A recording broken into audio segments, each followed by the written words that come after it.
All right, hello everybody. We'd like to welcome you here to our monthly OneHamtramck monthly forum. This is May. We've had several forums this year already. The last month was American Bangladeshi Identity, which is over at the Kebab House. We're trying to move around the city so that we can involve all the restaurants and institutions here in this subject. The purpose of these events are simply for a dialogue, for forum, to try to come to common ground on some issues. We want to show respect to the moderator who's going to be our host today, and to anyone else speaking. Please let them speak and one at a time.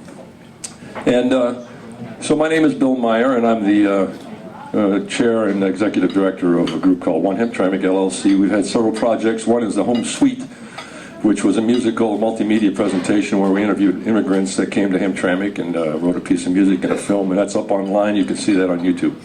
The second major production was this mural that you see on the end of this building right here, the 80-foot by 17-foot Arab Yemeni mural, which was done by a Chilean artist named Dacic Fernandez, a very talented artist who came here about 3 years ago and did that mural. Our third project we're working on, a major project, we had several between that, but just yesterday we finally kicked off our third project, which is a Bangladesh mural, which will be on Conan Street, somewhere near Aladdin Restaurant. And just yesterday we had our first fundraising event. We raised $12,000 in 1 hour.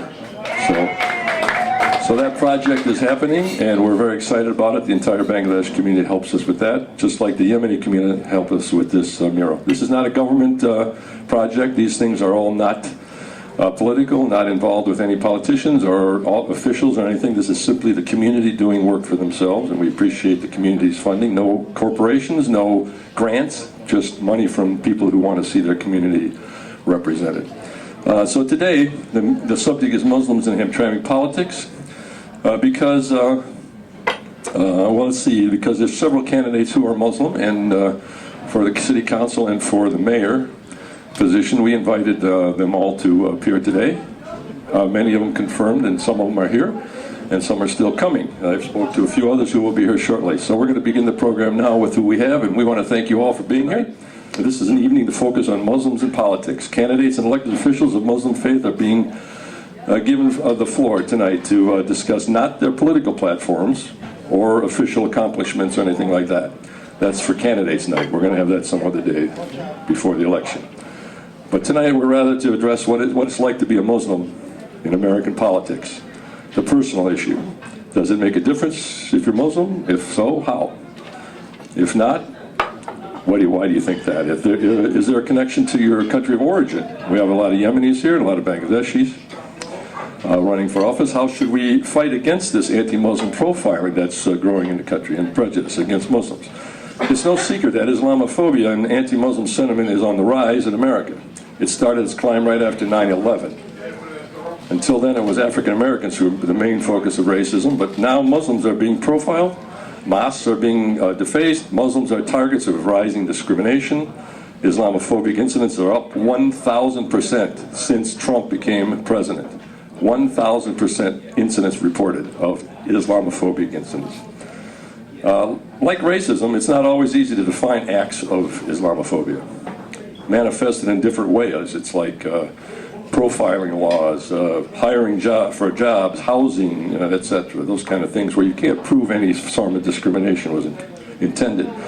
It would be nice to think that a person's color, race, and religion, or their sexual orientation has anything to do with how we think about people, but the facts show otherwise. It does matter. We do see people by all those qualities. You're not just a male or female or whatever. You're also a religion. You're also an ethnicity. You're also rude. You're also smart. You're also dumb. You're also whatever. You're many things. People are many things, and we can't ignore all those facets of being a human being.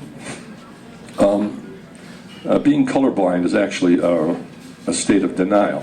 To think that just ignoring the fact that someone has a certain color, like black, and you're being discriminated against, that it doesn't matter, because I don't look at that person as a black person. I just see him as a human being, and I say, well, that person happens to be a target for discrimination, so if you want to help that person, you help stop that sort of discrimination. Hamtramck is unique in the country. It's probably the only Muslim majority city in America. percentage-wise. This is in a city that was at one time controlled by as high as probably as high as 90% Polish controlling the city. We also have the only Muslim majority city council in America. This drew national attention thanks to the efforts and press release from OneHamtramck, for matter of fact, who believes that this is something to celebrate.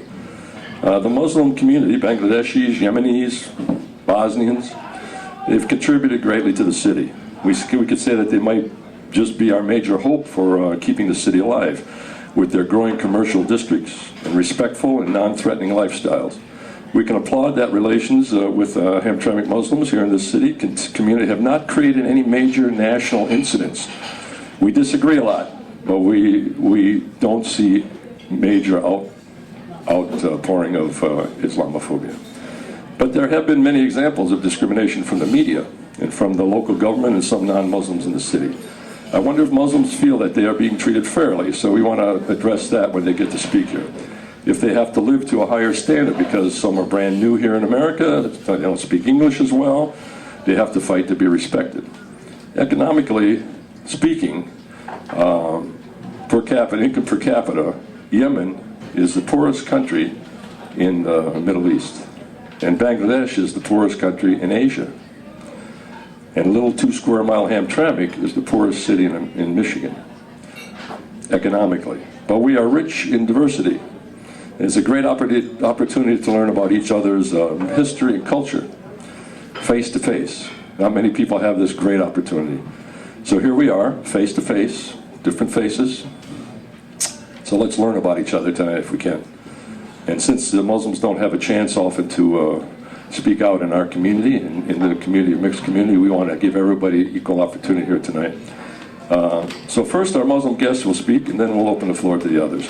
But to give this whole subject a better grounding, we're honored to have with us as guest moderator a gentleman named Khalid Turaani. Khalid, he's a Palestinian. And I want to thank our dear friend Hassan Nuash, who's a profound Palestinian activist, is known by many for all his work he's done. He led us to Turaani. Thank you, Hassan.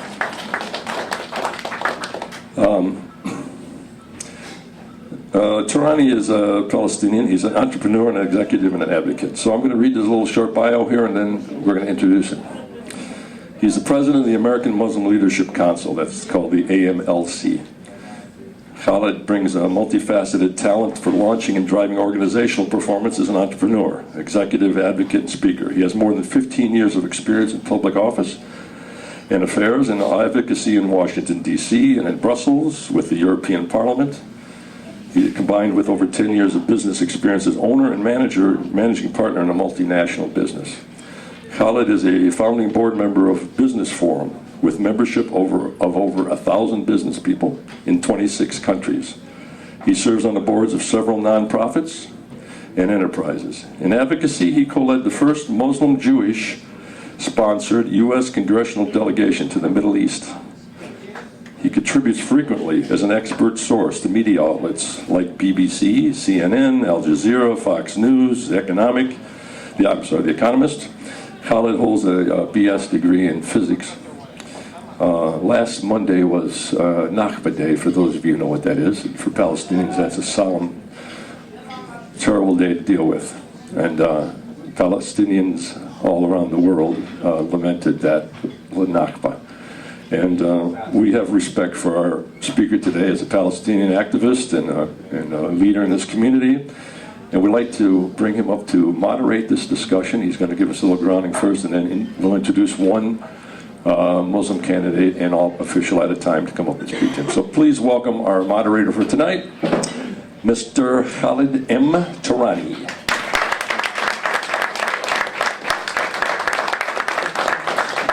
Appreciate it. Thank you. Thank you. Good evening, everyone. Thank you very much for the invite. Certainly is an honor and a privilege to be among you. That is the standard greeting, but it really is sincerely a privilege and an honor to be in this community. I've been to Hamtramck many times, but I never researched Hamtramck to find out more about it. And I know it is just the city next door to Detroit, and I'll drive from wherever I live on the other side of Detroit. Well, I was fascinated to find out that Hamtramck was named after a French soldier. It was first settled by German farmers, and then populated by Polish immigrants, and then the Arabs showed up. And the Bengalis showed up. And then I tried to see that, to put that in an American context. Before that, let me tell you a little bit about myself, a little bit more of what he told you. I was born in a Palestinian refugee camp. I lived in the refugee camp for about 17 years. I came to America in 1986 to pursue my college education. I'm very privileged to have had that opportunity, and I've been living in the United States since then. I graduated from a very, very small town, 10,000 population, in Arkansas. Yes, yeah, I get that a lot. Almost Alabama. And almost Alabama. So think about it, this Palestinian kid from a Palestinian refugee camp who's a Muslim Arab, whose name is Khalid. And one time somebody said, "What is your name?" I said, "Khalid," because a lot of people call me Khalid, and said, "Oh, I thought your name was Khalid." I said, "Well, it's neither Khalid nor Khalid, really. I'm just trying to make Americans' life easier by kind of, screwing up my name." But anyway, close enough. So having had the privilege to live there, it was fascinating. When I moved to Arkansas, they said, "Watch out, people in the South are racist. They don't like anybody who's not white. They don't like Arabs. They certainly don't like Muslims." I went there, and believe me, I have the most enduring friendships in Arkansas today. I have friends that I travel specially to go to Arkansas to visit, and I feel like I am at home. And it was amazing. It was a discovery for me, and definitely it was a discovery for them. And anytime I tell them I'm from Palestine, they say, "Where is that? Near Mexico?" It's like, "Do you guys speak Spanish?" And I said, "No, we actually don't speak Spanish." And so many attempts to convert me to Christianity was just fascinating, which kind of, finally I just okay, for God's sake, no pun intended, I'm going to go to church. So I started going to church, and was exposed to that fascinating, theology and broadening my own horizon. So when I come to Hamtramck and I look at the history of Hamtramck, and I'm really fascinated by how America is evolving. America is evolving around what happened in Hamtramck, what happened in New York, what happened all over the United States. I've had the chance to live in Los Angeles, California.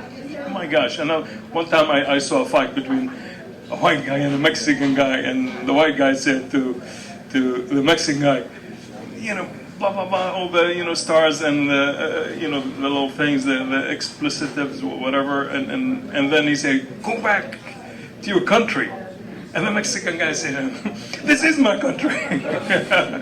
"You go back to Europe, wherever you came from." And it was just it is amazing. But eventually things are kind of relaxing. If you want to know how things are relaxing, the way where some are looking at Islam and Muslims' presence in the United States, and how Muslims are a threat to our way of life, and Muslims are they have allegiance to some other God, and their God is not really our God. Obviously, they have not.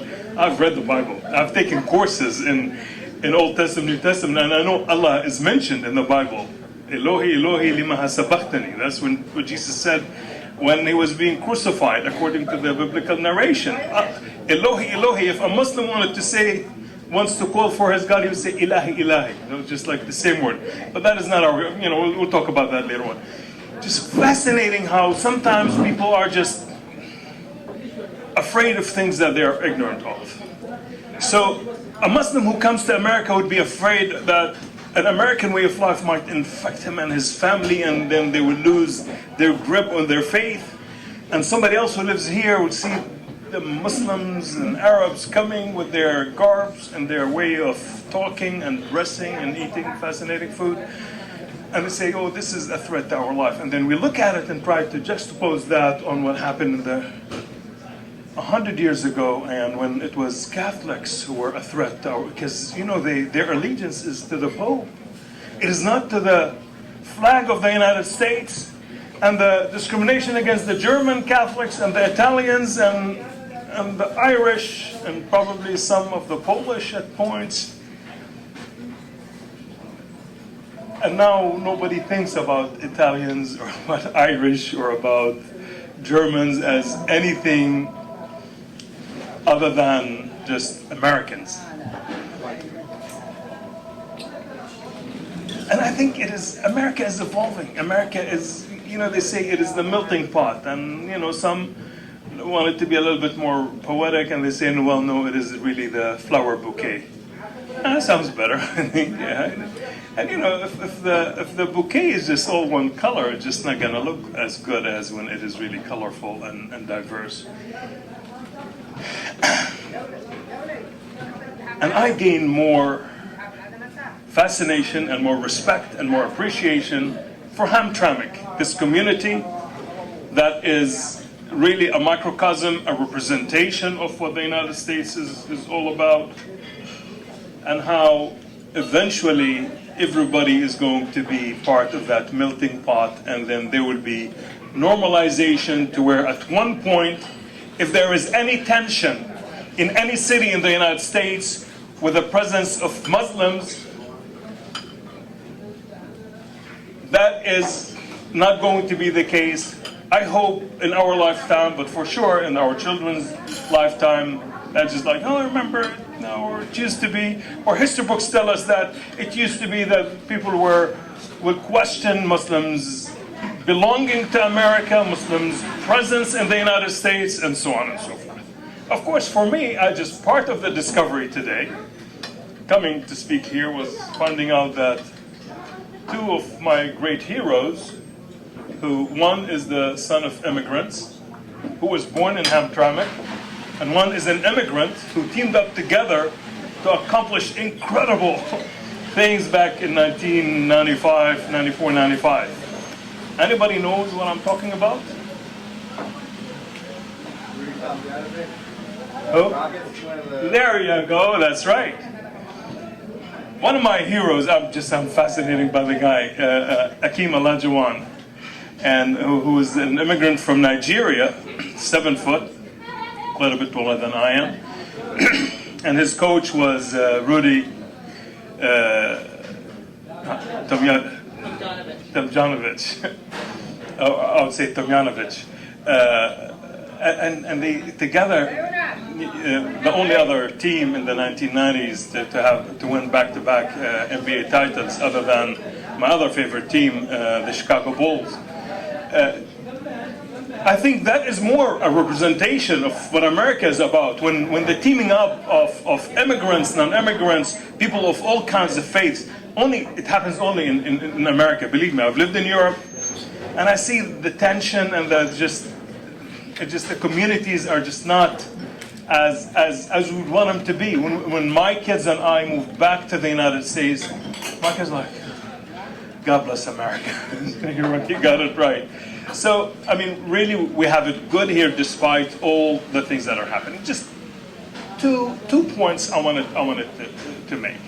According to statistics and studies, according to the New York Times, if you believe the New York Times, I happen to believe them, 3/4 of the time, but not all the time. Well, they're saying that from between 1980 until 2010, they did a study and they found out that immigrants are less likely to be incarcerated than people who are born here.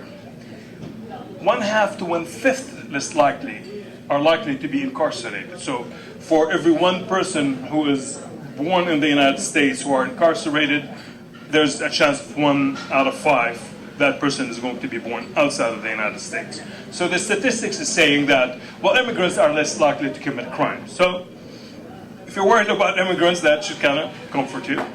Another study says half of the top valued startups in the United States were started by immigrants. Google is an example. I mean, who can live without Google, for God's sake? So I think if we wanted to put things in perspective, then we'll understand that, you know, we're doing much, much better than the rest of the world, and our immigrants are contributing positively to our way of life, really. On the other hand, those who wanted to try to focus on the negative and wanted to try to separate us instead of unite us are not doing you or anybody a service. Trying to disunite us, trying to kind of point to the other as if the problem is always there. And, you know, I mean, every community has its own problems, for sure. But just to try to kind of make everybody afraid of this other, that is, you know, the only two people who would agree that a Muslim is a threat or who would want to discriminate are the two extremists on both ends. You find that a Muslim immigrant is targeted by ISIS. ISIS has a list of people that they wanted to target. And who do they have? They have like the moderate Muslims, the mainstream Muslims in the United States.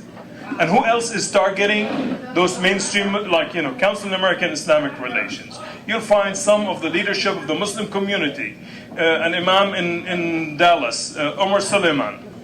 He is actually on the official list of ISIS as a person that they wanted to target. And those people are being targeted by extremists, Islamophobes on the other hand. Well, then the rest of America, whether it is immigrant America or it is non-immigrant America, or native-born America, if you will, is really the one in the middle, the one that is working together, the one that is building America, the one that is starting the startups, that 50% of the startups are being started by immigrants. Those are the ones who are contributing to America. And my call to you is to continue to have Hamtramck as that microcosm, exemplary town of what America is all about. People will come, people will move, and then and they will build a good place, probably move out. Hopefully they will stay. I was just driving with my son, and he said, that side of the town is so empty and so dilapidated. This looks better. I said, well, yeah, I hope that all of it is going to grow and come back and prosper again. Understand that it used to be 50-some thousand people living in Hamtramck. Today it's 22,000. I certainly hope and wish for not only for Hamtramck, but the entire metropolitan Detroit area to prosper again and to come back again, and we will exceed the million population towards more economic growth and prosperity, with everyone contributing to that growth. A lot to talk about, but I appreciate you indulging me. I think I went a little bit over time, but thank you. We will start with the conversation, I think, with the candidates, right, who are going to talk to us about what is it like to be running for office in the United States as a Muslim candidate. Not talking about your platform, not talking about your program or your accomplishment or achievement, just being, if you will, an aspiring Muslim politician in the United States of America. And we'll start, I guess, with the gentleman. You are running for mayor in the city of Hamtramck.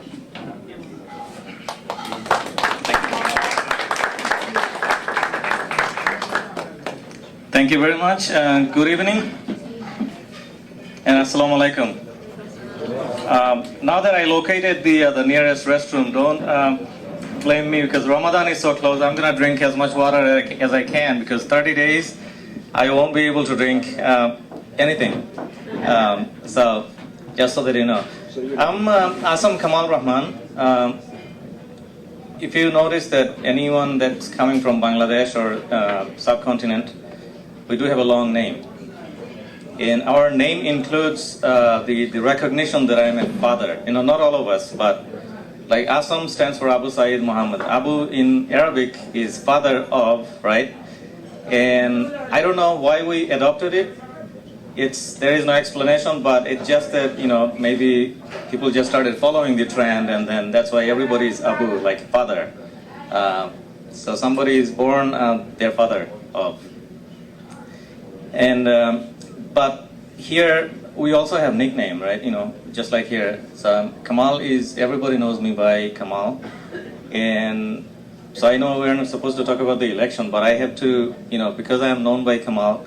Now I have an uphill battle to re-establish my recognition at, okay, forget Kamal, call me by this name, Asam Rahman, right?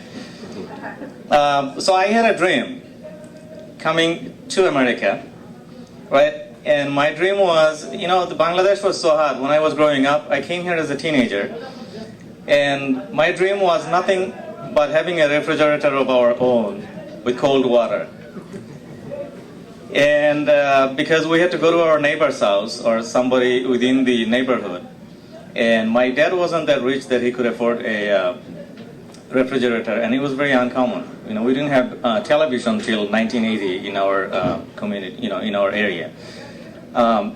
So it was the most exciting thing. The coming to America was not part of it, but it was that we're going to have our own refrigerator. That was the most exciting thing to us. And we did, as soon as we came here, we had cold water and everything, anytime we wanted. So I came here as a teenager, so I went to Hamtramck High School, and that was a learning experience. And if anything that I remember that taught me most of American culture and values is Hamtramck High School. I learned good stuff, I learned bad stuff, and don't ask me about the bad stuff because I know some Polish that I got myself into trouble for saying this Polish. So I stopped learning from students, and then then it was about there weren't a lot of Bengali students. I was probably one of the first batch that started going there. There were lots of Yemenis and Pakistanis and Indians, and of course Polish, and Albanians, and Ukrainians, and you name it, everybody was here. And so I stopped learning, and then they started teaching me some American slangs, and so anybody that I talked to, I'm trying to get a reaction, and then sometimes so this young man, African American guy, he's a really good guy, big and tall, and he told me he could have just chewed me up, because the words that I was taught and talked to him about. He told me, Mr. Rahman, let me tell you something. Do not use these words, and I'm going to repeat this here. Do not use these words against an African American. And so to this day, I have not used them against anybody. So that was it. People were mischievous, and they wanted me to teach them some Bangladeshi stuff too. In exchange for this. And of course, I didn't teach anything bad about Bangladeshi or Bengali. So I learned quite a bit in my history class. Mr. Giza, I don't know if anybody remember going to Hamtramck High. Mr. Giza was our history teacher, so he would write stuff and reading the book and then talking about American history, the Pelamat Rock and everything, and then sometimes it's hard to follow what he's writing. So, and he turns around and says that if you're writing something, so I would pretend that I'm writing, and then I'm writing something in Bengali, of course, or some make-up story or whatnot. Till I realized that every week he will check your handwriting, that if you are actually taking notes from the board. So I had to explain what I was writing, and I told him, I had to make up a story real quick, and he actually bought it, and I got full credit for that. But that was my last time I was using Bengali as a substitute of what he was writing. So I have some really embarrassing stories, and I'm embarrassed to share, but some of them are really funny that I look back.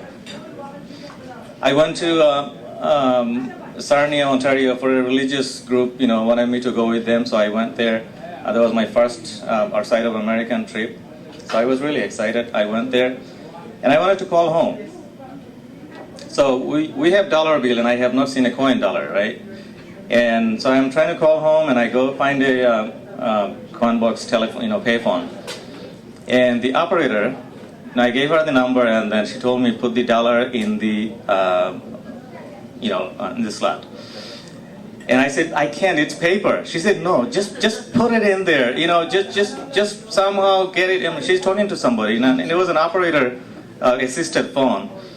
And I'm thinking, okay, how do I put this dollar in there? She's thinking I have the Canadian dollar bill. So I actually folded it, kept folding it and folding it, and shoved it in. I said, I did. She said, no, you didn't. I said, yes, I did. So now I can get my American dollar out of there, because she said, make sure it's already in. Anyway, she connected me anyways, and I talked to my mom and said I reached safely. So that's my story about. And subsequently, I finished school. I didn't graduate from Hamtramck High School. I went to Wayne County Community College. I took a test and they admitted me. I went to Walsh College. I finished my bachelor's and master's in finance. Started working for the city of Detroit. And I had a lot of work in between, a lot of odd jobs that I really appreciated working. One of them was working for a Chinese restaurant in Madison Heights. I won't tell you the name because I don't have a lot of good experience with the Chinese restaurants, so I don't want to kill their business because I'm a promoter of business. But be careful. When you want to go to any restaurant, you have to be careful. Yeah. So my activism began with, when we had small Muslim community and they wanted to do a rally for Kashmir. There was something going on in Kashmir, fighting. So I went to downtown Detroit. That was my first ever political participation. I did.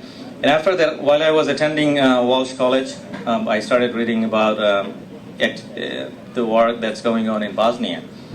And so I belong to a group, Islamic Circle of North America. It was a gathering of students and intellectuals. So I would want to learn about Islam, religion.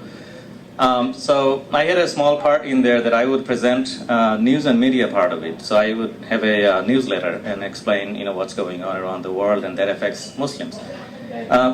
So I told them about what's going on in Bosnia, and people couldn't believe that actually a Muslim country within Yugoslavia, a Muslim community exists. And after that, they wanted to do a larger event, invited all the Muslims, and they created this forum, and so I was selected to lead this group, Bosnian Task Force of Michigan. And so we did a lot of rallies in downtown Detroit, and Detroit News picked it up, interview on Channel 2 and different channels. Took about 2,000 people to Washington D.C. There was a huge rally there, and then after that, there was a gap, and I was involved with different demonstrations: Gaza, Palestine, Iraq, anti-Iraq war, anti-war when Iraqi war was taking place.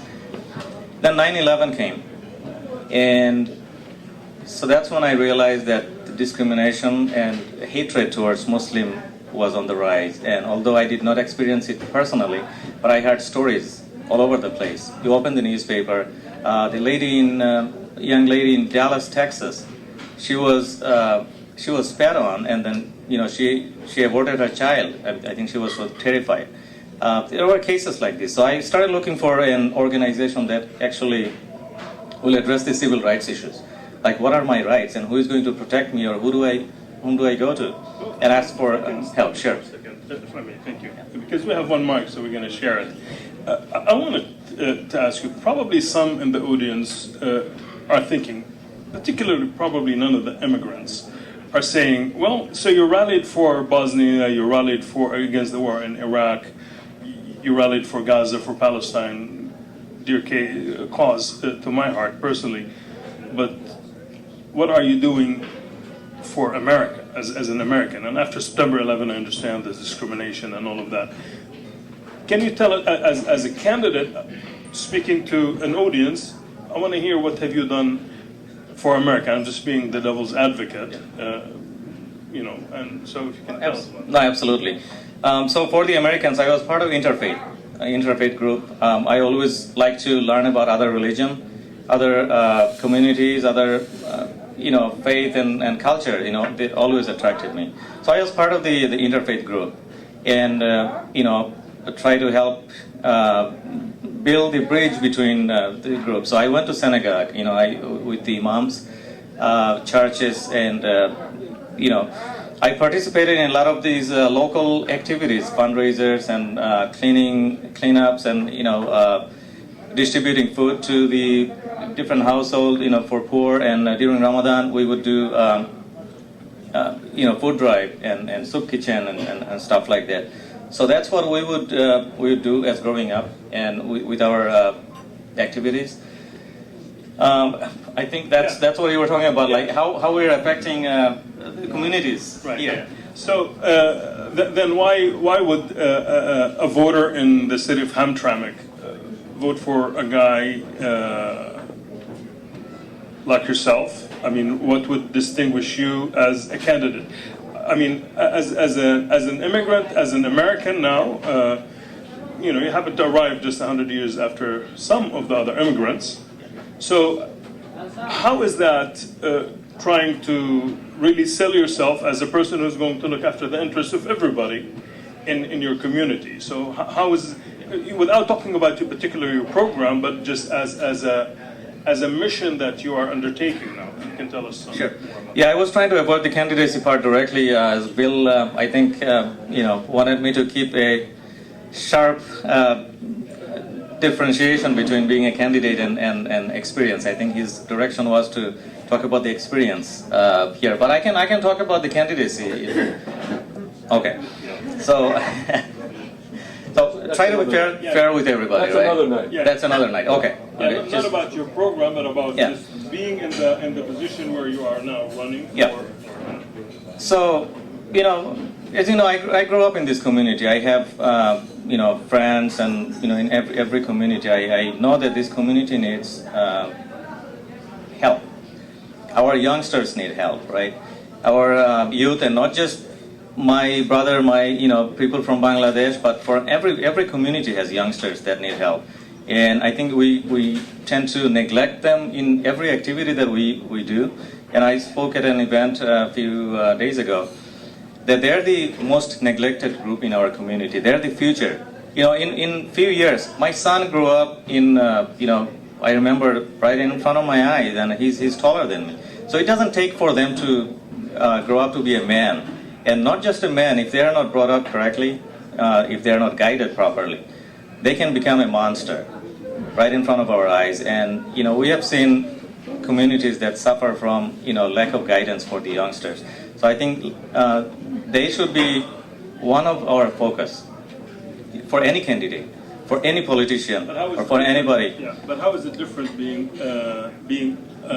a Muslim running for office, and how is that? I mean, how is it different for you being a Muslim running for office? Because everybody cares about the children, and any other candidate is probably most likely going to care about the children.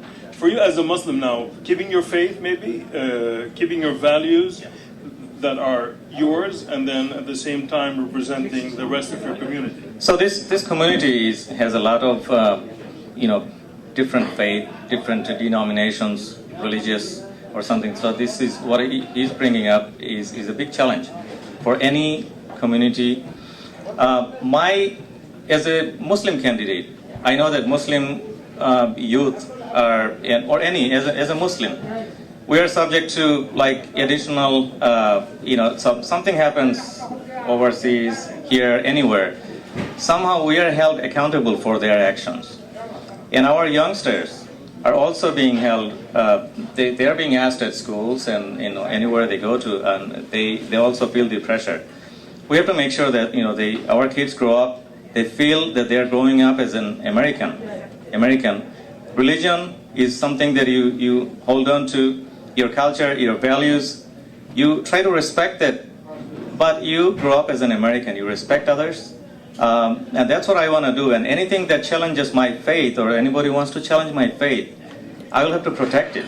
This is something that there is no compromise in my faith. Everybody else, they have the right to protect their faith and hold on to their belief, and raising their children as such. Yeah, that's what I'm. Yeah, I think that probably sums it up. We're going to have others, and then we wanted to have more of an exchange with the with the audience. I want the other candidate. Thank you so much. I appreciate it. Thank you. Good afternoon, ladies and gentlemen. I am Mohammed Hassan, council member, 8 years, City of Hamtramck, running for mayor position, City of Hamtramck. I'd like to recognize my mayor pro tem, Mr. Anam Miah is here, and the candidate, Imam, like Akil, Mr. Akil is here, Gias Talukder yes, Mr. Alsomiri yes, and elected official, I apologize. My colleague, I am prioritized here. So, like my opinion, I'm running for mayor, not a Muslim candidate. Very clear. I'm running for mayor position as a Mohammed Hassan, qualified candidate, experienced candidate. That's all I'm running. So, yes, if we do the math, a majority of the Muslim, there's the Muslim. The democracy, the majority vote, who get, he's gonna win as a mayor position. That's all. So, I'm requesting everybody, don't vote for because of Muslim. Vote for the qualified person who can give you a better job. That's all. Thank you. Thank you very much. You're not going to get off that easily. All right.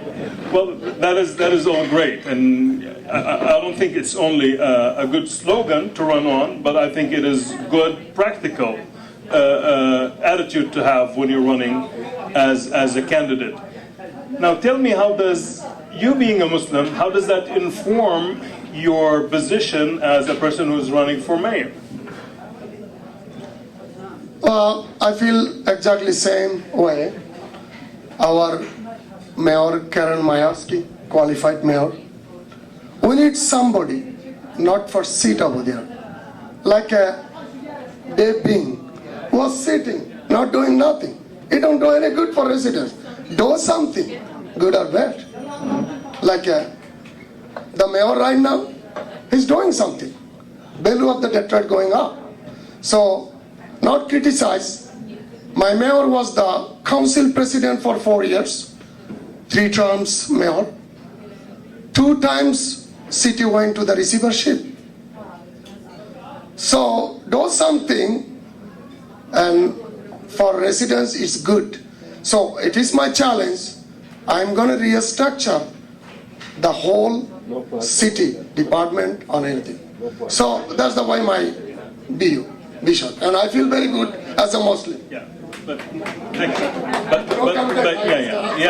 Not about your platform, but as a Muslim candidate, how does that inform? But nonetheless, that's all right. So you chose to speak about your platform. If you want to, in 30 seconds, less than a minute, tell us, how does you being a Muslim candidate, you're like me, you speak English with an accent, my friend. So how does being a Muslim running for a mayor in this city, how does that inform, shape your candidacy? I understand you're running as who you are, Mohammed Hassan, and yeah. So tell me, how does your background, who you are as an immigrant? Great, thank you. Okay, my background, my master's from applied math. Okay, and go to the University of Detroit, Mercy, mechanical engineering. Almost finished, did not finish yet. So I'm the operation manager, plant manager, program manager, superintendent, Ford, Bistia, somebody maybe know, Forcia, a young fan. Right now I'm one of the industry name is Sajasmi, business development manager and part of the owner. And the other hand, I deal with the 50 million revenue. So this is my qualification or experience. As a Muslim, because of there is the 60% Muslim in Hamtramck right now. 60% Muslim. There is the around out of 11,000 board, there is the 6,000 active board. Out of 6,000, 5,000 is the Muslim. So if somebody just want to say, okay, give it to him one vote. If he do the math, and we are already there. So again, as a Muslim candidate, I am proud of myself, and I want you to judge again, not Muslim, as a best candidate. So I'm proud of Muslim candidate. I'm proud of my residents. Thank you. Thank you very much. Okay.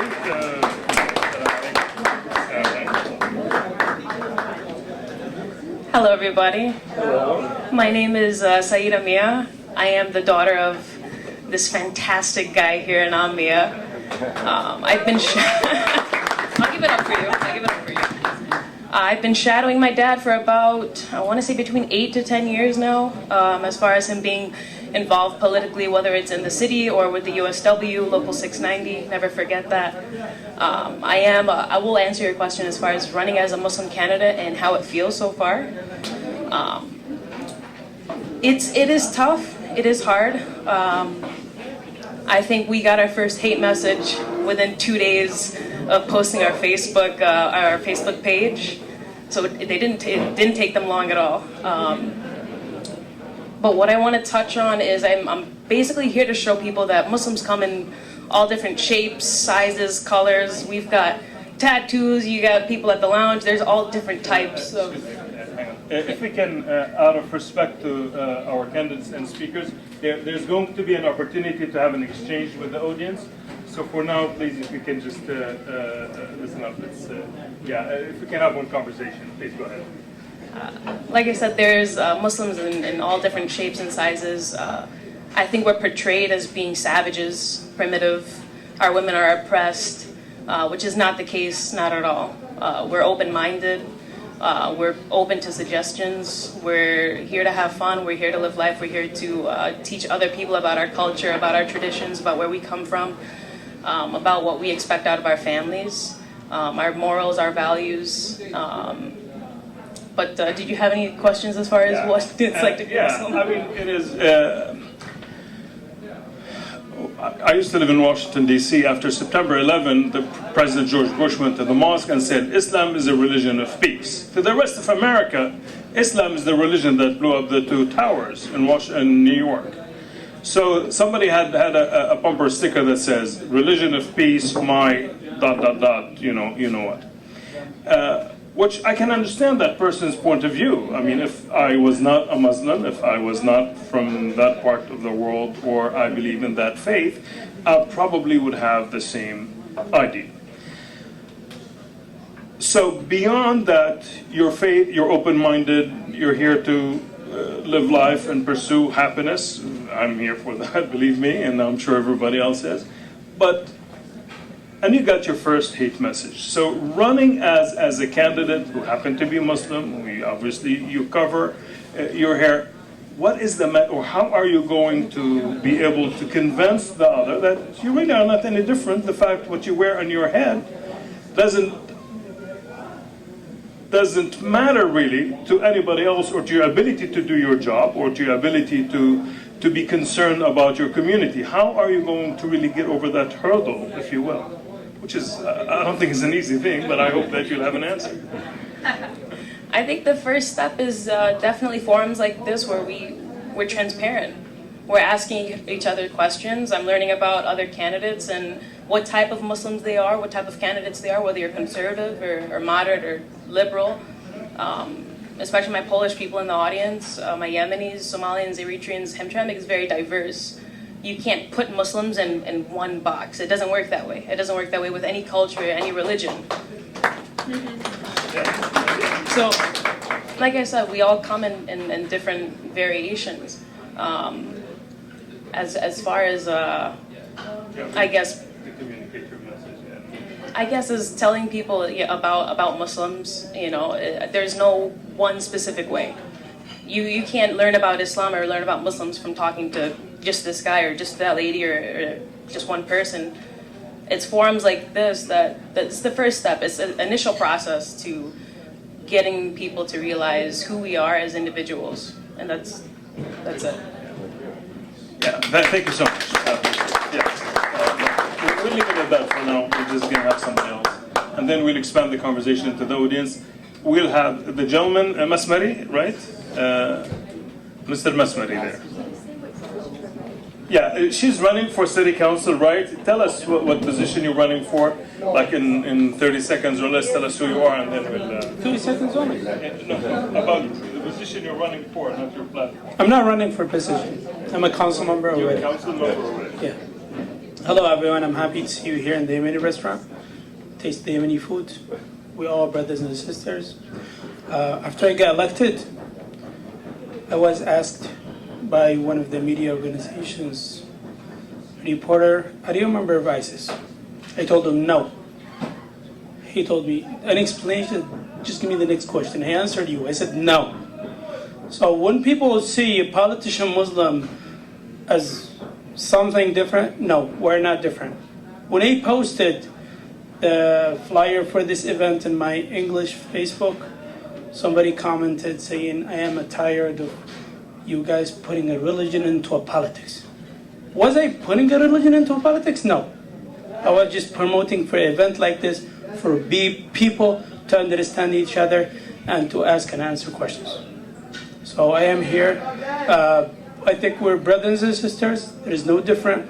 Christian, Jewish, Muslims, atheists, we're all friends and we're all working hard for this country. That's it.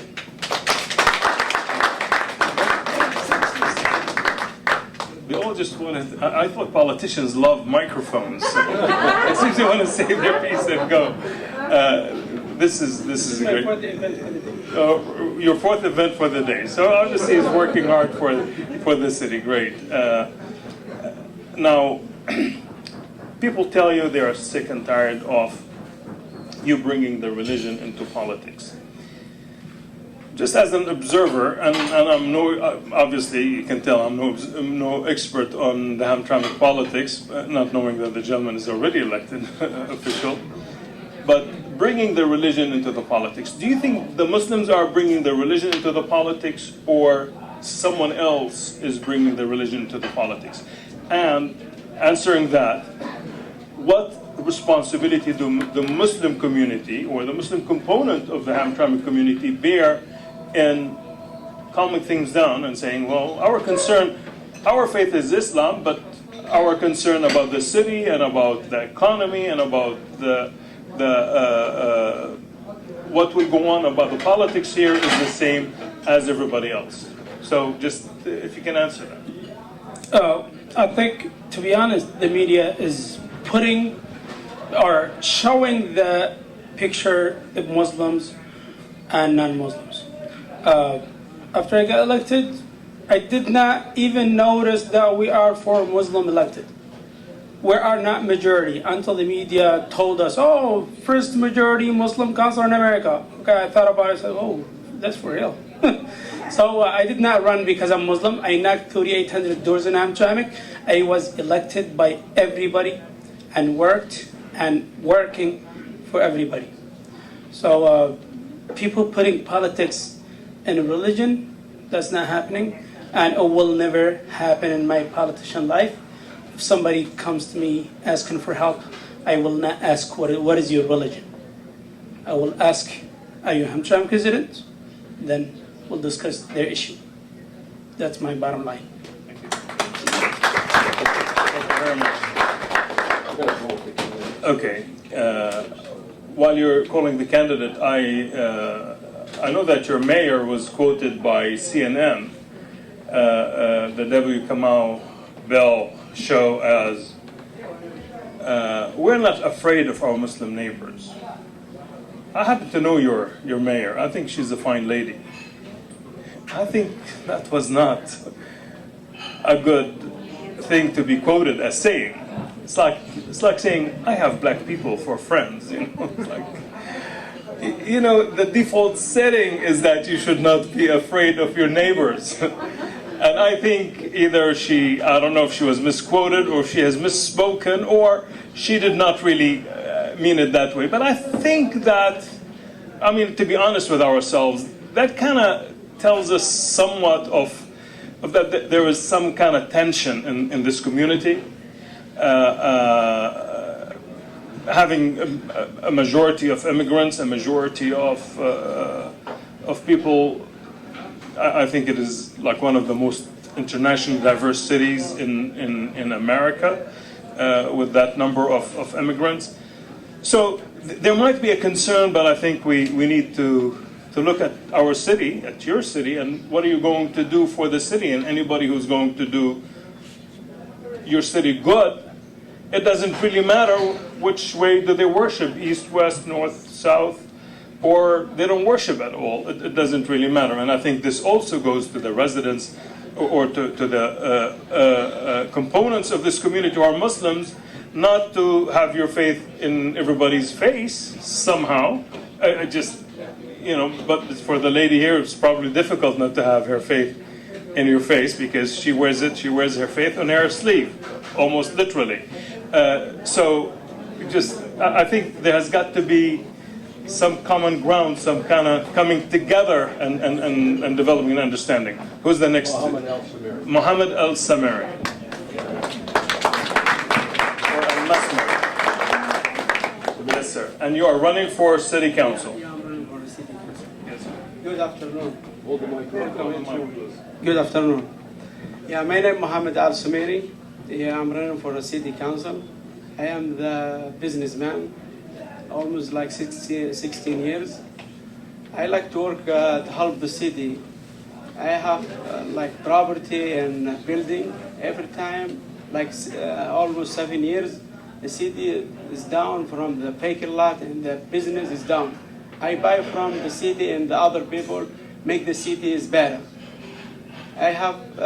We do some of the business, and when I buy the place, building, and the property, make the city better and the people working and more taxes. That's what I want to do like that. So, when did you arrive on the shores of the United States? From 2001. 2001. My children, probably like his children, they call me a voter. And I say, well, if I wasn't a voter, you wouldn't be a Native American, but nonetheless. So you and I are voters, according at least to our children, not to people who, at large, if you will.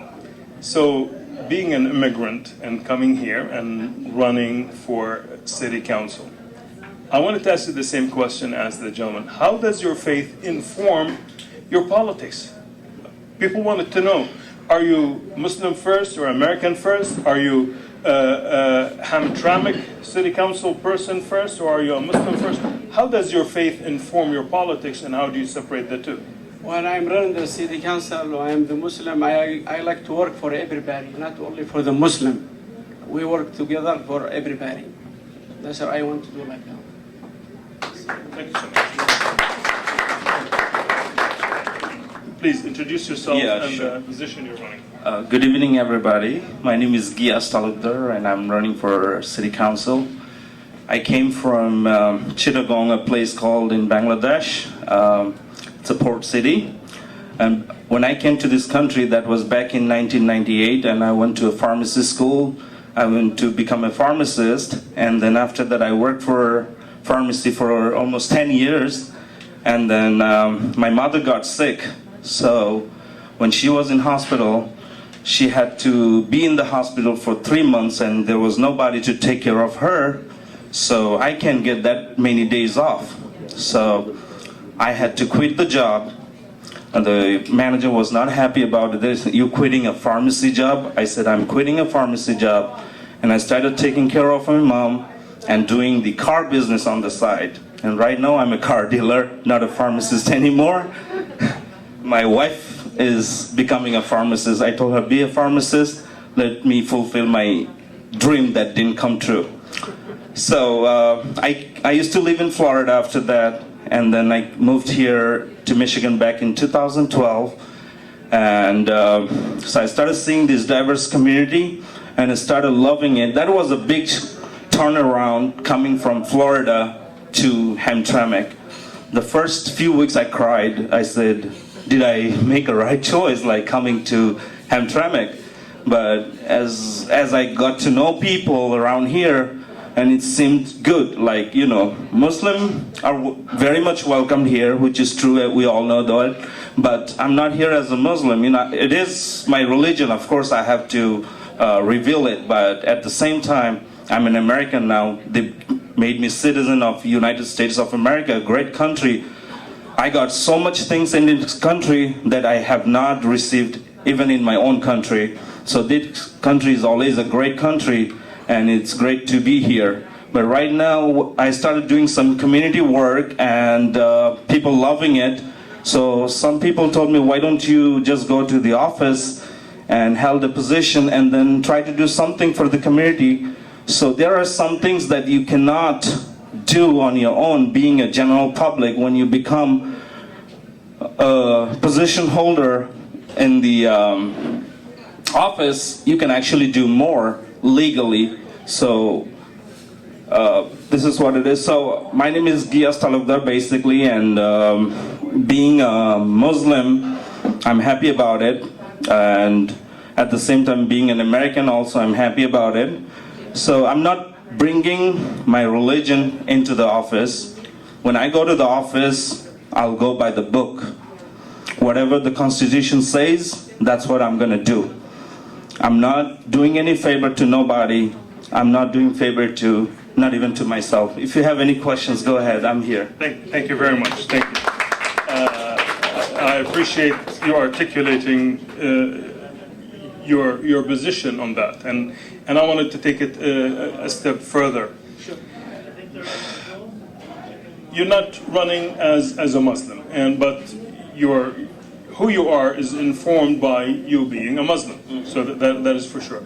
So for the rest of the community that is non-Muslim, that are a little bit weary of just Me being in the office. too many Muslims here. Yeah, I mean, you know, it is the case. And if you read the commentary on Facebook or on Twitter, and when discussing these issues, when people are a little bit more really honest with themselves, they're more willing to kind of speak their mind, if you will, they are expressing something different. So they're expressing concern that, well, you're too much of a Muslim. You look too much like a Muslim. Yes. I mean, you just don't look like Hamtramck. Okay. So, but you can't really peel your skin off. You are who you are. Exactly. So, what message would you have to everybody else? Not in terms of a platform, not in terms of what you're going to do for the city, but as a Muslim resident participating in the public square. What can you tell us to calm people down, at least to say, oh, you know, I'm as concerned as you are about your children or city? Does everyone have Google in their phone right now? Okay. Go to Google and say Quran 5:82. It's called Surah Maida. That is the table spread. And in that line, you're going to see, I think most of you all don't know, a Quran is speaking about Christians. They're saying, oh Muslim, oh believers, in your bad times, if you find anybody next to you, they are the people who say, I am Christian. Have you ever heard this? It is in Quran more than 1400 years ago. 5:82. Okay, so that should make you feel calm, you know? My Allah told me to believe in you, so what else should I do? Thank you, everybody. Thank you. Thank you very much. Yes, thank you so much. I appreciate that. And I think what the gentleman is saying is that just like in Christianity as it is in Islam, you take whatever text and you make out of it what you want it to believe. So sometimes a Muslim, a nutty Muslim, would take a verse and it would mean to him that he's going to have to go and fight everybody. Probably a Christian who's a nutty Christian would go and take their verse in the Bible and wanted to go and fight everybody. And we know, you know, there's enough blame and enough blood really to circle around everybody on earth. And you find a Jew who would take their verse and take it literally, go and kill every living thing, and they wanted to do that, even though really Judaism doesn't say that. Or interpretation of Judaism would not go that far. So I think what you were saying, the gentleman there, Gias, is telling us that he takes from his faith that you have to love thy neighbor, if you will. That's the verse I think he was referring to. So thank you very much. Thank you. Good evening, everyone. Thank you for the opportunity. All the elected officials, dignitaries, respectable honorees, thank you for the time and opportunity. I'm going to share just a small story, and I hope I don't take too much time. But I want to share, just a little bit.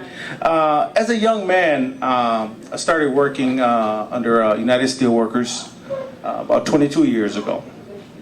Started doing a lot of grievance work, issues that people were facing in their employment and as co-workers. That led me to be an individual that my colleagues, my co-workers felt confident in, that believed their issues that they shared with me stayed with me.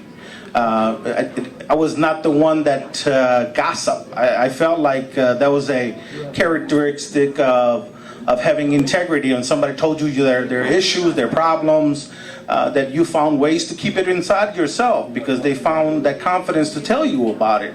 They didn't want their problem to be spread amongst the shop after they told you or 10 minutes later. Longer story short, they found that something in me that they felt valued. So they ended up electing me to be the president of Local 690 out of Steelworkers at age 30. And when I was elected, there was a small group they felt, oh, he's too young. What kind of leadership is he's going to bring? He's only 30 years old. We need someone with seasoned experience on dealing with companies and negotiating contracts and being able to fight for us. We need a fighter. In lieu of all those commentaries, I've worked hard. I made sure I read all the information that I needed to before I went into a meeting with the company to negotiate a contract that benefited not all, but everyone. Not just a group, but everyone. So with those things, I brought forward and got active in our communities. And in the community, same thing. When I ran for council, it's the same thing. After you're elected, when you're running, it's like we never looked at ourselves as a religion or a Muslim candidate or as a candidate that has Islamic understanding or values. I ran for council to make a better Hamtramck. The same way I ran for president of my local is to make sure everybody was represented fairly and treated fairly. That's the same values that I try to teach my kids, because that's the same values that was taught to me by my parents.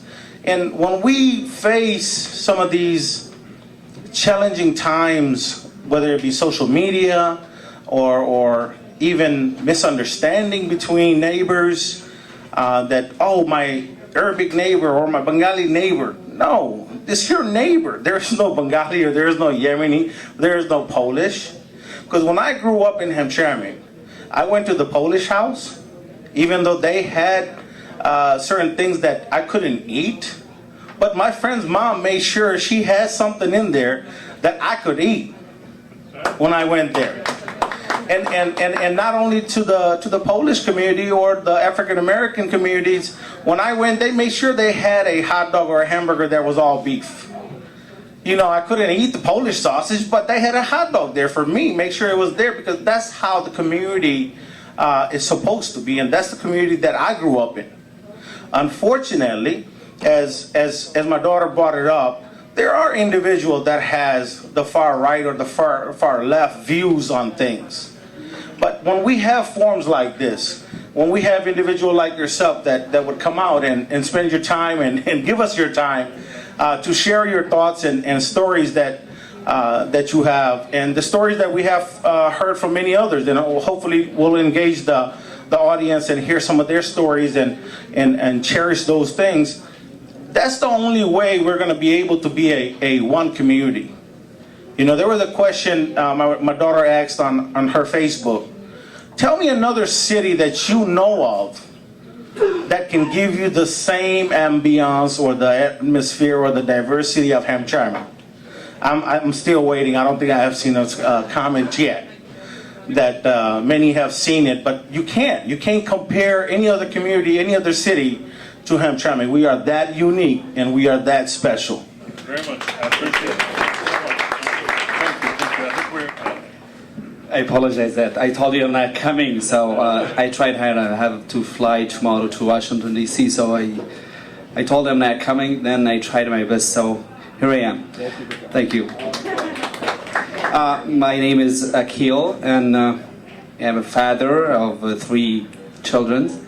I'm an educator. I work in a school at Oakland International Academy. And I'm a human being, so that's the most important thing. So I hate being classified as a Muslim, and I'm also working hard against this idea. I don't like to be classified as a Muslim. I am a human being. We are all human beings created by one God, no matter what's your beliefs, what's your faith. So God created religion to make us better humans, to make our lives better, not to hate each other or to kill each other based on religion. So we are here. The best thing about this country is that everybody is equal, no matter what religion, what color, what race. So we as immigrants, I came 2007 to the United States from Yemen, and Yemen is a poor country. It's one of the third world countries. We're suffering a lot from, we don't have the kind of freedom that we have here. So we don't have the values we have and the constitution that we have here. So we find a lot of things that we could practice. So we will fight for that. We will try to represent those morals and values of the constitutions. We will stand up against anybody who will classify any minority or any groups by the religion. I think you will be irritated if I start calling you my Christian friends, or my gay friends, or my Jewish friends, or stop doing that. We are not here, we are human beings, and I don't like to mix religion with politics, because politics is a game, is a lie. Religion is a faith, it's moral. So I am an American, I am a human being, and I will run as an American citizen. Thank you.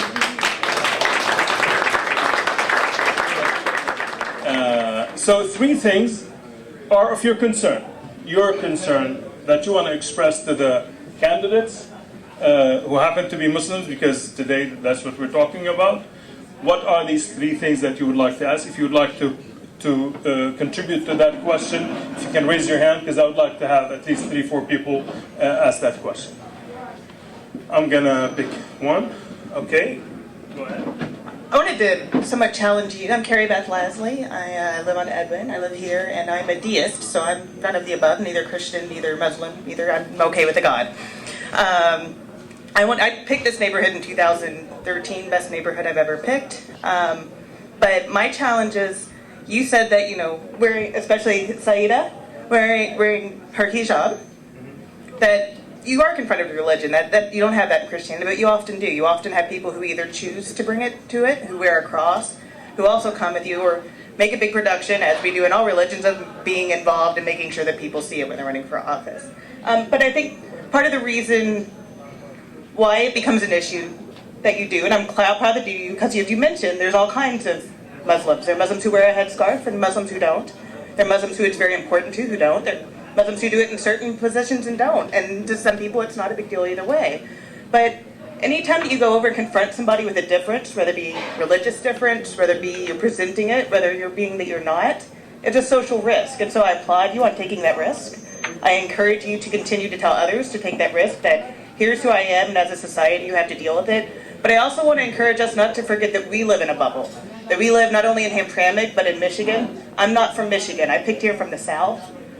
I've lived in New York. In fact, many of you Bengalis were my neighbors in New York, and that's part of why I'm here. But it's important that we also remember that there are people who live in neighborhoods that are not different at all. And to tell them that we are not afraid of our Muslim neighbors is a challenge. I'm from a neighborhood that became diverse. It was not diverse when my mother was there. She grew up there. At 72, she likes to have, but I'm 72 and white. These are things I'm going to say, and it's not acceptable.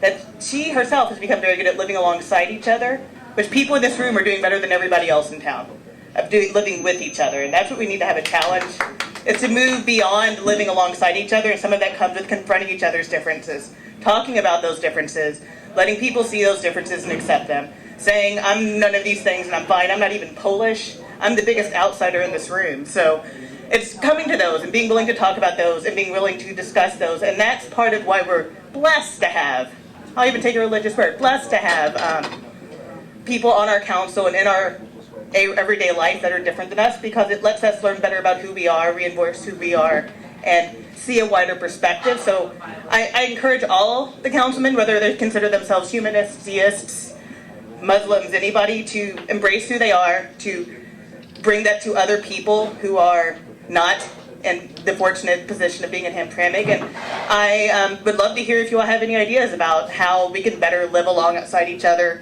and how you as Muslims and as people who look different than me can encourage that. Thank you so much. Thank you.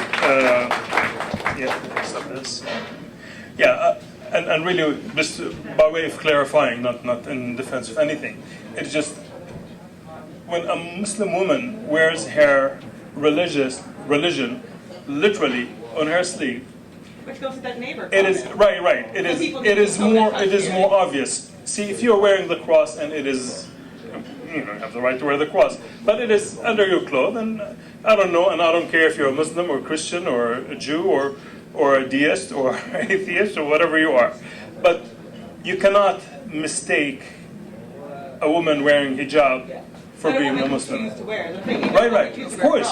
Yeah, it is just. That's the point. Is that you do have to say that I'm not afraid of your headscarf, because some people do find it. Yeah, there you go. Exactly. I appreciate this town very much. My parents, my name is, I was baptized Lawrence Ventline. They vent their line on me. I had an office on Caniff until the mother and the son, who I'm on speaking terms with. The mother was using medical marijuana,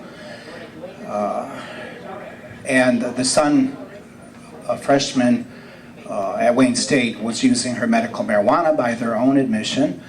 And I was forced out by my own leaving because the smoke penetrated the ceiling. I was treating an opiate-addicted person, and he said to me, Father Ventline, are you smoking weed? And I said, no, sir, we're going to call the police now. And I called the police.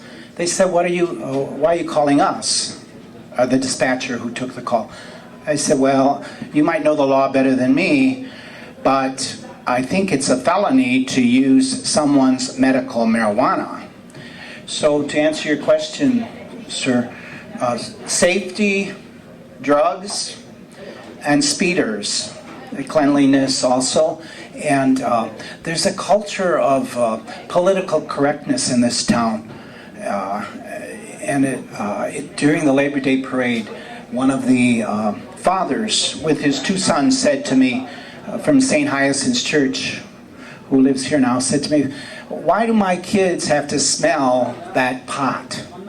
And he said, it's a good question. I said, I had to smell that pot. Unlike Warren, where Mayor Fouts, they all talk about his hair or whatever, he has a fresh air ordinance where we have a right to fresh air. And this town needs that as well. I appreciate your values. And if anyone's going to save the family, it is you who are going to save the family with your values in all the way others did before. Thank you so much. Thank you for your comment. Indeed, yes. My name is Abdul Al-Zindani. I came to this country 40 years ago. The first 3 weeks I arrived to New York, I married a Spanish lady. And thanks God, I have 2 daughters. Both of them graduate. One of them has master's degree in political science, and one of them children's psychiatrist and business management. I'm proud of this country. I made up some 2 daughters I'm proud of. And of course, my lovely wife, for 40 years married, but no issue, no problem. She embraced Islam. I let her by herself to think about it, read, because actually there is no big difference. You have your faith and I have faith, but I told her, take your time. Till when, alhamdulillah, thanks God, we are very happy.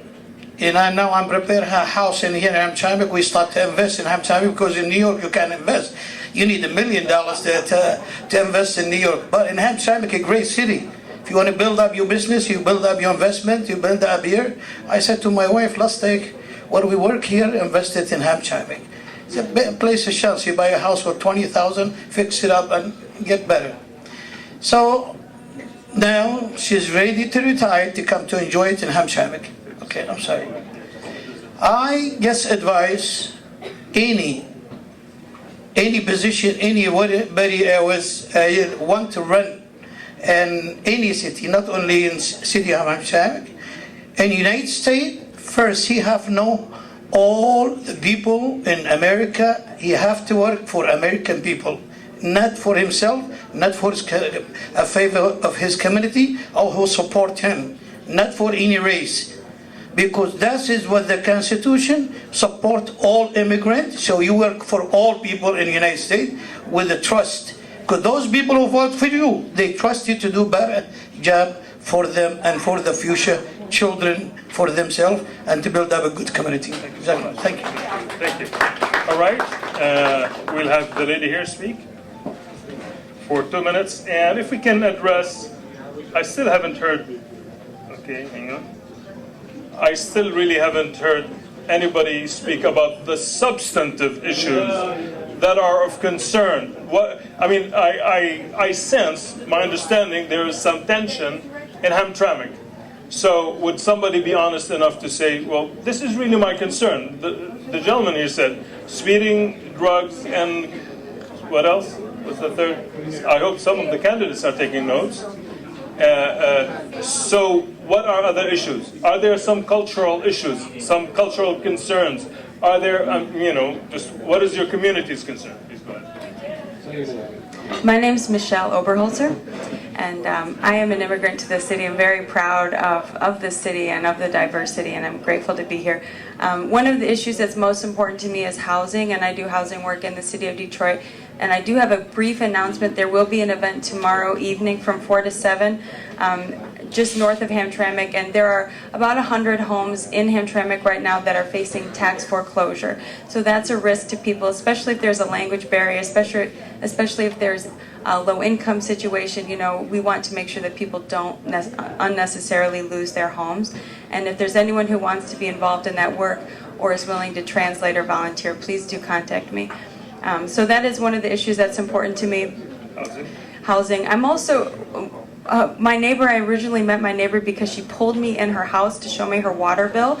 And I think that we need to have affordable water and just utilities basically. I'd like to see simple solutions, like if I could get a credit on my water bill if I have a rainwater collection barrel, or if we can do measures to make sure that this is affordable in the long term, just to have water.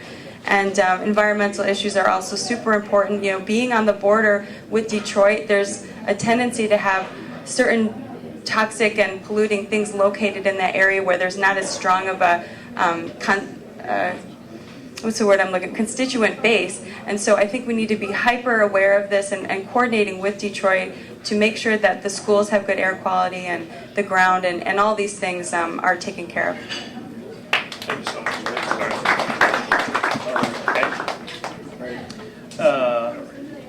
To the rest of the, if you will, the non-Muslims in Hamtramck, are there any? I hear people saying elected officials. Are there other elected officials in the city of Hamtramck here? There's one. There's two. Okay. I wanted to ask you, if I may, as an elected official in the city, where you're dealing with the same issues that the Muslim residents and the Muslim elected officials, or those who are aspiring to be elected, are dealing with. So, what are the commonalities? Where are you common and where are you different? If you can share that with us in 2 or 3 minutes. For anyone who doesn't know me, my name is Ian Parada. I'm on City Council. I think there's a lot more that we have in common than we have different. I don't really think that anybody on the city council, on either side, Muslim or non-Muslim, looks at the other's religion and thinks that it has any bearing with the way that any decisions are made or arrived at. I think the problems that we have on city council and internally just come from differences in how we feel the city should be run and how we view the problems and the way that they should be solved. So what is like the number one challenge then in the way you view how the city should be run? Are these differences along immigrant, non-immigrant, faith-based, or is it based on political affiliation or political thoughts?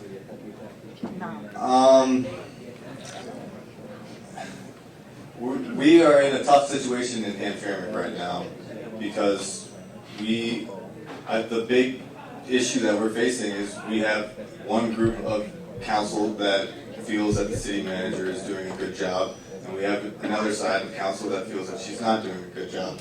And that's really the biggest issue that we're facing right now, that we're trying to get past. And the problems that we're having just relate to the way that this issue should be handled. But in America, every 4 years we have to face the same issue. Half of America think this person is doing a good job as a president, and half of America think this person should be doing a good job as a president. So you have election, you have a democratic process. So are you able to apply I'm sure you can, but are you able to solve that issue through a democratic process? Well, I mean, you kind of hit at the heart of the issue, and it's that we don't really feel that there's a democratic process being followed. You know, there is democracy is the majority wins, and that's fine, and we all agree with that. But yes, we do. You know, regardless of what my opinion is of the city manager, I do think that the democratic values that this country has and follows are important. And along those lines, the issue that we're smack dab in the middle of right now is that some on council feel that there was a circumvention of the democratic process where the Open Meetings Act was not followed. And you know, I didn't come here to talk about this. I really wanted to just be silent and observe, and I'm not trying to stir any pots here. But in general, if we can keep it in general. Yeah, I mean, well, it's not a sore spot. It's the spot that we're all focused on right now. I mean, it's the elephant in the room, and you know, it should be talked about. So that's the issue that we're facing, and it's just whether or not we feel that the proper channels and the correct democratic, by-the-book rules are being followed. So, yeah. Let me ask you this. I'm gonna, you can go ahead. I think I can project long enough. My question is, do you feel that there's some divisiveness in the community? Do you feel that division is across immigrant and immigrant, I guess, across a faith line, or is it just people having different points of view? I think it's just people having different points of view. I have spoken with people of all faiths, races, nationalities, and I've heard opinions both for and against both sides. And it's not strictly a racial or an ethnic or religious delineation that makes that difference. It's the way that people view how processes should be followed. I appreciate that. I did not want to cut you off. I just did not want the issue to go more specific into that. Yeah, I appreciate that. And I think that's the same question to the gentleman. Introduce yourself. Can you repeat the question? Yeah, the question is, obviously there's some tension, and let's go to the front. Wasn't planning. We're obviously seeing there's some tension. There's an elephant in the room. We don't want to talk about the elephant in the room because that might create more tension. What we wanted to talk about is in the issues in general. Do you feel that this tension that exists, this disagreement, if you will, is that along ethnic, racial, religious backgrounds, or is it just people having different points of views? Is the democratic process being circumvented in the city of Hamtramck? What disagreement? I don't know, whatever tension you guys are having. I mean, obviously, there's some tension in the city of Hamtramck. If you don't believe there is, then we'll probably just ask somebody else who think there is. I mean, sure. I mean, I'll be quick. I didn't come here to talk. My name's Evan Major. I'm on the school board. I was elected in 2014, and I'm very happy to be there. I'm not on city council. We do not have any oversight or responsibility for municipal issues. I have nothing to do in my day-to-day operations with the current debate that's being had about the roles and tenure of the city manager. But of course we have issues. Who doesn't get involved in elected office or in some way, shape, or form to pursue an agenda of change, be it personally, for the community, or whatnot. And Hamtramck is no different. And our issues are not unique. And is there a problem? No, the translator. Okay, sorry. And so, you know, of course, there are all manner of division. If we're being honest with each other, I can't talk to 50% of the people in the city. I do not speak Arabic, I do not speak Bangla, I do not speak Ukrainian, I do not speak Polish, right? So to pretend that everyone who is in office or in some leadership role is completely open and accessible and has the ability to engage everyone in the community is ridiculous. And it's incumbent on us to go above and beyond to make ourselves and our spaces available to everyone. That's what leadership looks like. That's what being in elected office looks like. Going above, and that makes it all that much harder for us because of our multiracial, ethnic, language identities. We have to be aggressive about how we communicate, how we reach out, how we bring people into the process, how we build relationships.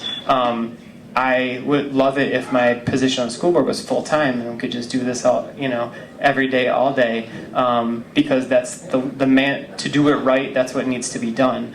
I'm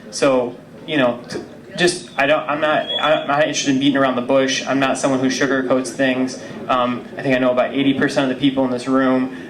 These are all very active community members, interested in being out there building relationships. So maybe we can have some space for that tonight, so we can actually talk to each other and keep that going. So, anyways, thanks for having me be here. Thank you very much.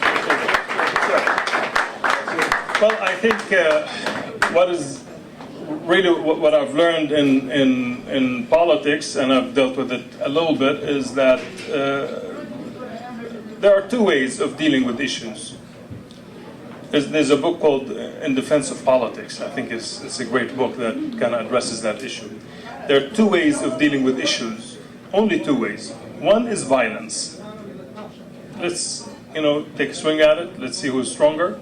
And if I'm stronger, then I'm right? So that is one way. Violence is one way to solve an issue. Another way to solve an issue. The only other way to solve an issue is politics. Politics. There is no two way about it. And the highest form of politics, I'm told, is compromising.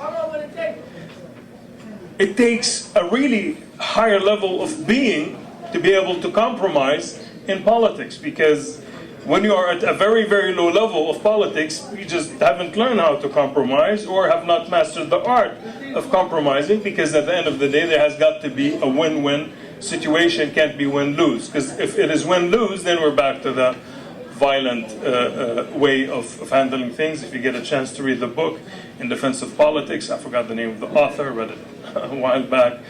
But I think this is what is so great about America. An immigrant who grew up in a refugee camp had hardly any rights coming to America and realizing his dream, or some of it. My kid's still growing up, and we still have got a long way to go. An immigrant who came and had a child whose name is Stephen Jobs, who gave us the apple, which I don't know if it is a good thing or a bad thing, to be honest with you.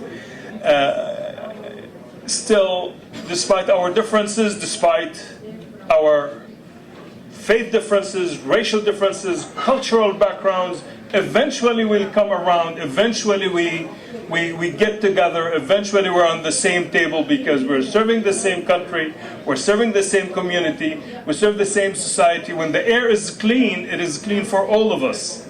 It is not clean for the brown or the white or the black or the Muslims or the Christians or the Jews. It's clean for everybody. When the water is clean, it's clean for everybody. We know it's not the case in Flint, but we certainly hope that it's not going to happen in any other city in the United States. So what is so great about the United States of America is that an immigrant who came 10, 12 years ago is able to come and participate in the public square and try to contribute positively. I think we have so much in common. What we have in common is so much more than that we have differences. And let's remember one thing, if we leave with one idea, is that really the ones who want to divide us are the extremists from both sides on the other extremes or the opposite extremes of the spectrum. So the middle of the pack, the everyday Americans are the ones who are getting things together, who are working things together, who are able to allow this country to continue to run despite of all the differences. I thank you for the opportunity that you gave me to come and speak with you. I certainly am privileged by that, and I hope and I wish the city of Hamtramck a whole lot more prosperity and certainly better years to come. Thank you so much. It's Khalid and Turaani. Thank you. Give him another nice round of applause because he did a masterful job. And the reason we decided to ask Khalid to come here and do this is because he's an outsider. And we thought this would be the best bet for us to have a dialogue because nobody here can blame him for favoring one side or another in the battle. He doesn't know the one side. He doesn't know any sides. He comes here as a human being, and he did a wonderful job. Thank you so much, Khalid. Excuse me, everybody, if I can get your attention for a couple minutes. So I kind of stayed here and I heard what everyone had to say, and as a Yemeni American, I kind of wanted to talk about some things that I notice are problematic in this city and things that we need to start knowing how to discuss. So in terms of politics, right, we can disagree on issues, but I think where we have an issue in Hamtramck sometimes is we struggle with having discourse. So a lot of times what I see is when we disagree on issues, whether it's on the city manager fault or whether if it's an issue of public versus charter schools, we always tend to hit below the belt. And I think that's really where the core of the issues are and what we need to try to help address, because saying Hamtramck's diverse, saying Hamtramck has people from all over the place isn't enough. I didn't choose to be Yemeni, you didn't choose to be black, you didn't choose to be Polish, you didn't choose to be born abroad or here in the US. And I think that's what the crux of the issue is we have to be able to talk to each other and extend a hand and stop raising fists. Because anytime there's a conflict, and I've seen this over the past couple months, is, well, so-and-so is from this country and he doesn't know what the hell he's talking about, or, you know, these Polish people are still trying to latch on to power, and all these blasphemous things are said. And I think the truth of the matter is, unless we're able to talk with each other, and really talk, not just coming to a Yemeni restaurant, eating food and going home, right? Having shawarma doesn't make you cultured. Saying the Pledge of Allegiance doesn't simply make you American, right? There are ideals and values that we, as Hamtrammicans and as Americans, have to try to implement, right? Having your neighbor give you something, you know, a piece of sweet when it's Ramadan, that's not enough, right? We have to be able to understand one another, and then that's how discourse happens. Because the truth of the matter is, I can't talk to someone if I don't understand who they are or where they come from.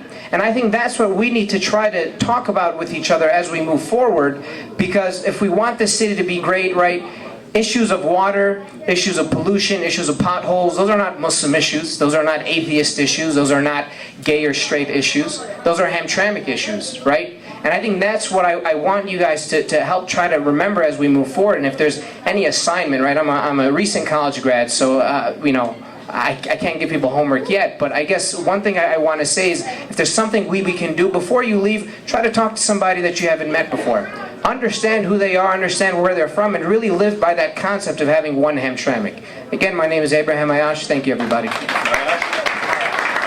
Abraham Ayash. I just took a chance. I didn't know what he was going to say. I gave him the microphone, and it was very valuable. Thank you so much.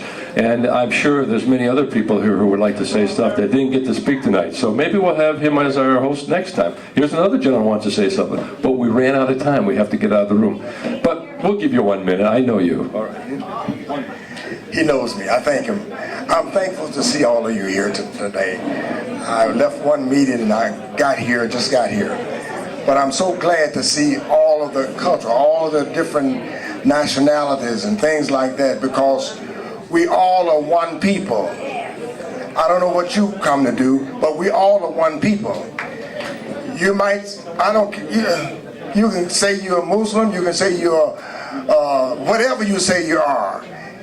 You're one person. And God wants us to love each other as if we're one person. He doesn't want us to go right now saying anything any different from being one. And if we be one, we can help each other in the city of Hamtramck. I have a church on Grayland Street, and I thank God for that. I have a church on Grayland Street, and I invite all of you to come if you can.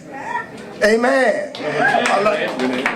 My name is Bishop Arthur Barnes, Bishop A. Barnes. I got a big sign sitting out on Grayland Street. You'll see it when you go down Grayland. You make a right on off of Joseph Campau on Grayland. God bless you now. Yes, when we first came to town here, we had an African-American recognition dinner, and we interviewed every African-American political leader and religious leader, and this gentleman was so beautiful. He gave us such a great interview. Thank you for being here. I haven't seen you in so long, Reverend Barnes. Thank you. And to all of you, thank you so much for being here.